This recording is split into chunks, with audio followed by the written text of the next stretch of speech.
Hello everyone, welcome back to our YouTube channel. अभी हम करने वाले हैं क्वेश्चन नंबर 23। ओके, तो देखो यहाँ पे क्या बोल रहा है। Let R over Z denote the quotient group where z is considered as a subgroup of additive group of real number r. M denote the number of injective, that is 1 group homomorphisms from z3 to r over z, and n denote the number of group homomorphism from r over z to z3. Then which one of the following is true. हमको simply यहाँ पे m और n निकालना है। Okay, तो देखो इसके लिए ये ग्रुप जानना बहुत जरूरी है। क्या? Circle group S1। Circle group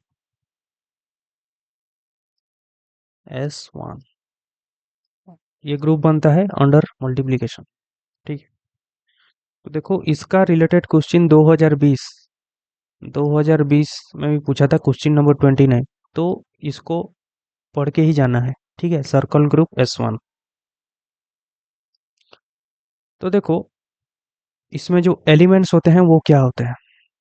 S1 is equal to z belongs to complex number such that mod z equal to 1।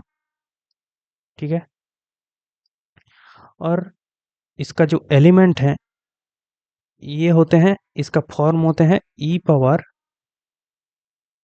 2 pi I theta, theta belongs to real number. ठीक है, मोड z इक्वल टू 1 इसका मतलब है circle centred at origin radius 1, मतलब unit circle. -1 से लेके 1, ये this is x axis, this is y axis. Okay, circle के बाउंड्री के ऊपर जो जो पॉइंट सब है ना वो S1 के एलिमेंट हैं। ठीक है, मतलब यहाँ पे जितने भी एलिमेंट हैं बाउंड्री के ऊपर, बाउंड्री के ऊपर जितने भी एलिमेंट हैं वो हैं S1 के एलिमेंट। क्लियर है? और ये ग्रुप बनते हैं अंडर मल्टीप्लिकेशन। ठीक है ना? ओके, और आबेलियन ग्रुप है। ठीक है, और इनका ऑर्डर क्या होता है देखो।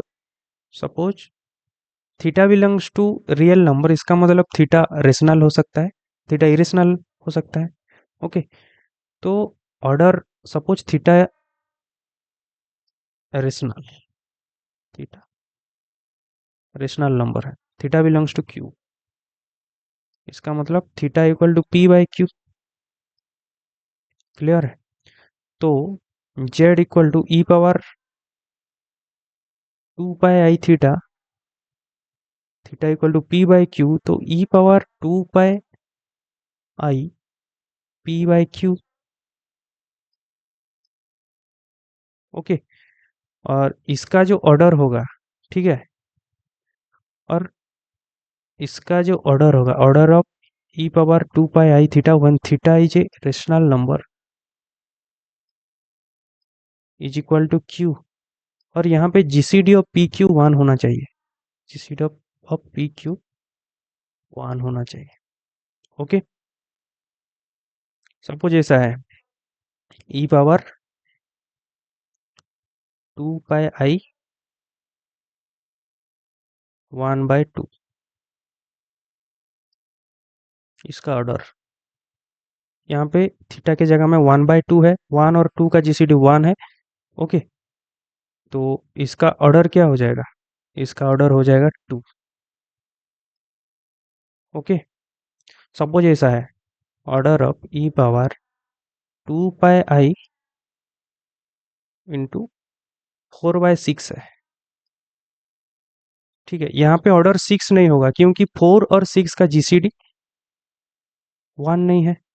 Okay, GCD of 4, 6 not equal to 1, so order not equal to 6। तो ऑर्डर क्या होगा, 4/6 को हम कैंसिल करेंगे तो ये बनेगा क्या, 2/3। तो ई पावर 2 पाई आई 4/6, 4/6 को हम यहाँ पे कैंसिल करेंगे तो क्या होगा, 2 पाई इंटू 2 इंटू 2 सेम, ये सेम है। तो अब देखो जीसीडी ऑफ 2, 3 1 हो रहा है। अभी order of 2 pi 4/6 is equal to कितना होगा, यहाँ पे 2/3 है तो डिनोमिनेटर में 3 है तो ऑर्डर हो जाएगा 3। क्लियर है?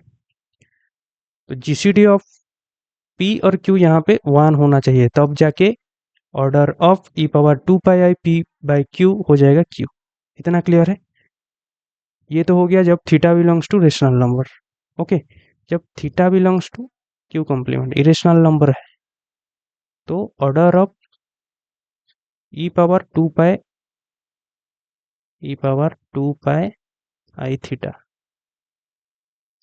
ये बनेगा इन्फिनिटी। ओके, क्लियर है इतना? ये हो गया S1 ग्रुप के बारे में। Okay,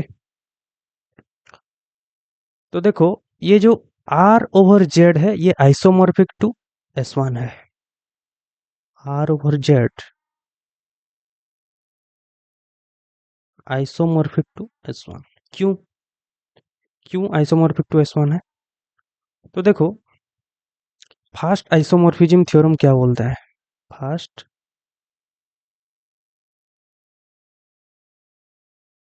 fast isomorphism theorem,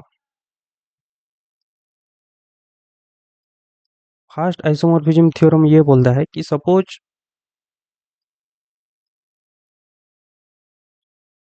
phi is a map from a group G to G bar, और ये एक होमोमॉर्फिज्म है, ठीक है, onto homomorphism, onto homomorphism, और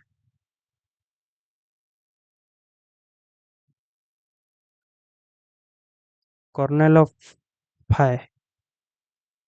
okay, kernel of phi, phi का कर्नेल है, तो G over kernel of phi जो होता है ये आइसोमॉर्फिक टू G बार, ये बोलता है first isomorphism theorem. Suppose phi from G to G bar एक ऑन टू होमोमॉर्फिज्म है, then G over kernel of phi isomorphic to G bar. Clear है? सपोज मैं क्या करता हूं यहाँ पे, phi from set of real number R to S1 एक मैप लेता हूं such that phi of x equal to e power 2 pi ix for all x belongs to R। Okay, तो तुम इसको प्रूव कर सकते हो कि फाई इज वेल डिफाइंड। ठीक है, phi is homomorphism,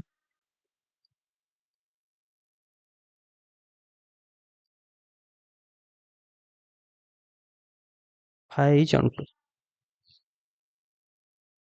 phi is onto. Okay, phi is well defined, phi is homomorphism, phi is onto, ये होमवर्क है, खुद प्रूव कर सकते हो। इसका मतलब क्या हो गया यहाँ पे, phi from R to circle group S1 such that phi of x equal to e power 2 pi x एक ऑनटू होमोमॉर्फिज्म है। इसका मतलब according to first isomorphism theorem R over kernel of phi is isomorphic to S1। Okay, तो देखो यहाँ पे kernel of phi equal to Z, kernel of phi equal to Z, क्यों? क्योंकि फाई ऑफ यहाँ पे तुम x equal to Z, Z मतलब इंटीजर रखोगे x के जगह में, सपोज x, और x is a integer, x is an integer, then phi of x equal to 2 pi e power 2 pi ix ये गिवन है। Okay, e power 2 pi ix, तो x जब इंटीजर होगा तो ये हो जाएगा 1। ओके, 2 pi ix हो जाएगा 1, क्यों? क्योंकि हमको ये पता है e पावर आई थीटा जो है ये क्या होता है, cos थीटा प्लस आई साइन थीटा, ये होता है ना, ई ई पावर आई थीटा इक्वल, तो cos 2 पाई आई एक्स क्या हो जाएगा, ई पावर 2 पाई आई एक्स हो जाएगा cos 2 पाई एक्स प्लस आई साइन 2 पाई एक्स, और x एक इंटीजर है, इसका मतलब ये हो जाएगा 0, और यहाँ पे cos 2 pi integer multiple of 2 पाई, ये हो जाएगा क्या 1, तो फाई ऑफ x बनेगा 1, जो कि है आइडेंटिटी एलिमेंट ऑफ S1, क्योंकि S1 मल्टीप्लिकेशन का अंडर में ग्रुप बनता है, इसका मतलब कर्नेल ऑफ फाई ये हो जाएगा z, तो यहाँ पे R over z is isomorphic to S1। Clear है, इतना क्लियर है, ओके। तो हमको यहाँ पे m और n फाइंड करना है, ठीक है। तो m क्या है, m है number of one one group homomorphism from Z3 to R over Z।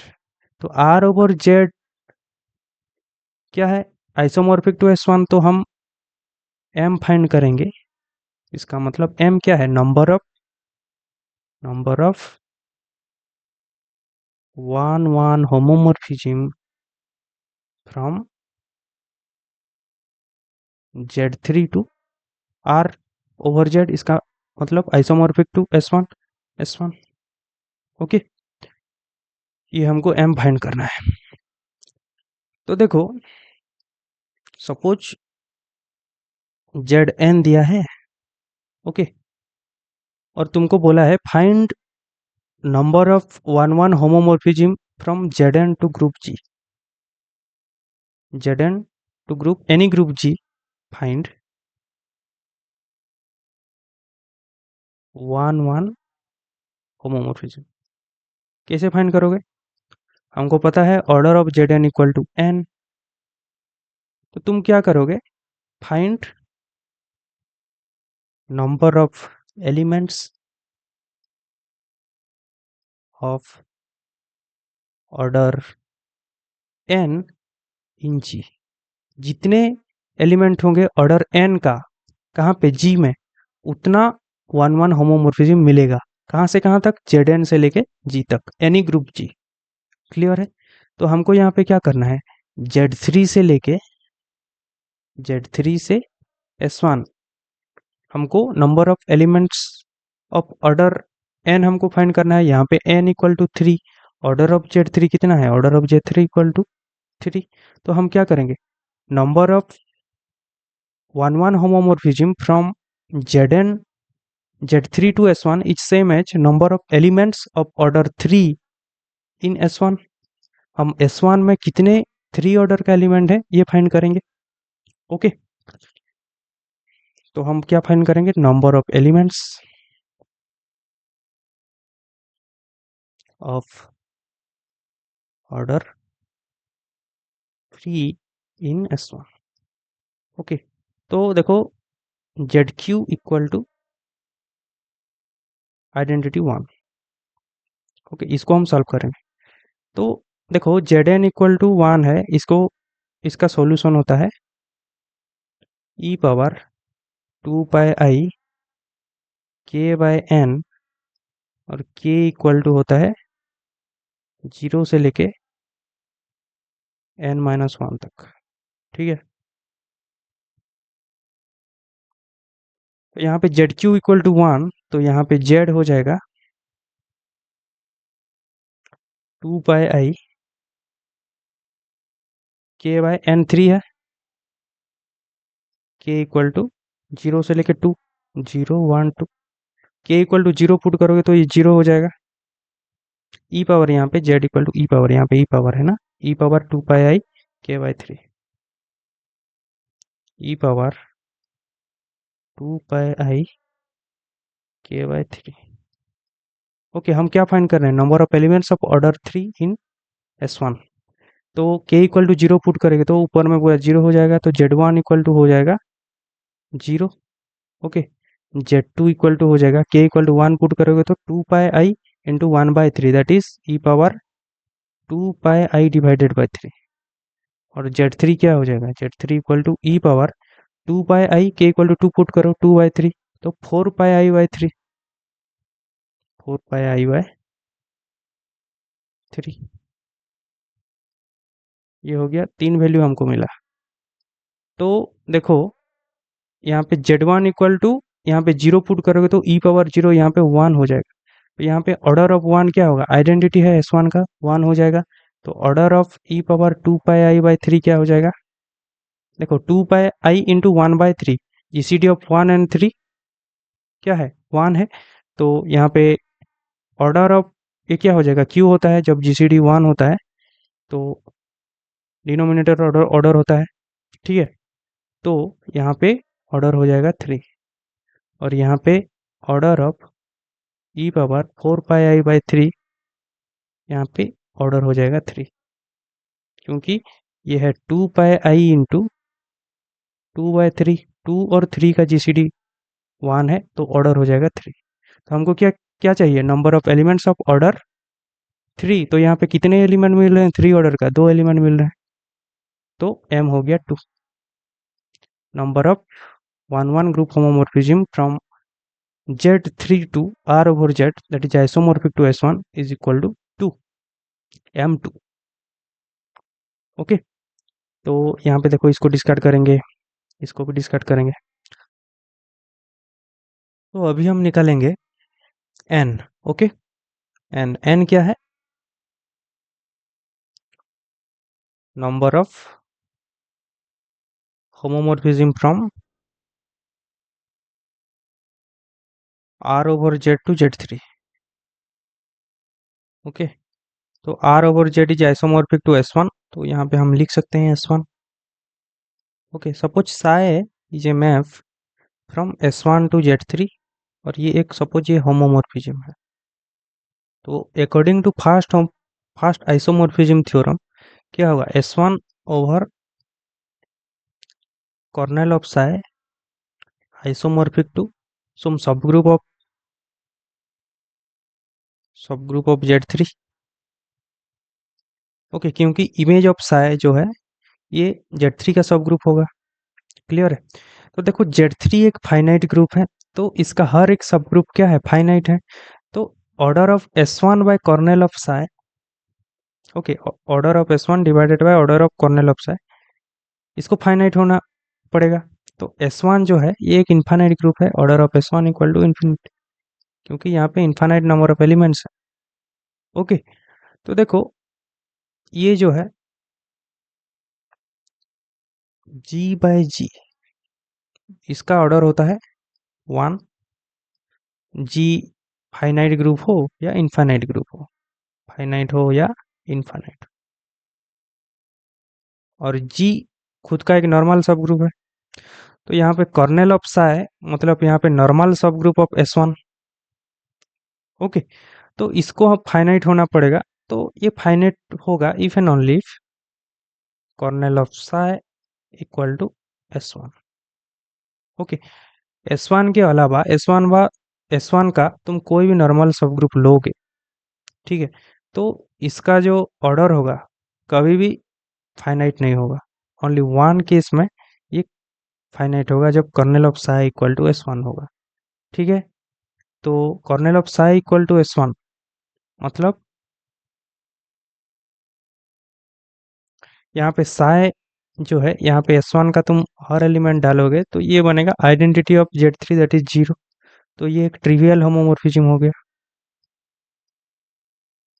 Trivial homomorphism, जो कि हर एलिमेंट मैप करेगा, हर एलिमेंट ऑफ S1 मैप करेगा 0 पे। ओके, तो साई इज ट्रिवियल होमोमॉर्फिज्म, तो n हो जाएगा 1, क्लियर है। ओके, ये S1 over kernel of psi, इसको फाइनाइट होना पड़ेगा। एक ही केस में ये फाइनाइट होगा जब kernel of psi equal to खुद S1 होगा, और तुम S1 के अलावा कोई भी इसका नॉर्मल सब ग्रुप लोगे तो S1 का ऑर्डर है इन्फानाइट, और इन्फानाइट ऑर्डर वाला नॉर्मल सब ग्रुप लोगे तो वो इन्फानाइट ही रहेगा, और इन्फानाइट बाय प्रॉपर सब ग्रुप लोगे, प्रॉपर नॉर्मल सब ग्रुप लोगे तो इन्फानाइट बाय समथिंग फाइनाइट वो भी इन्फानाइट रहेगा।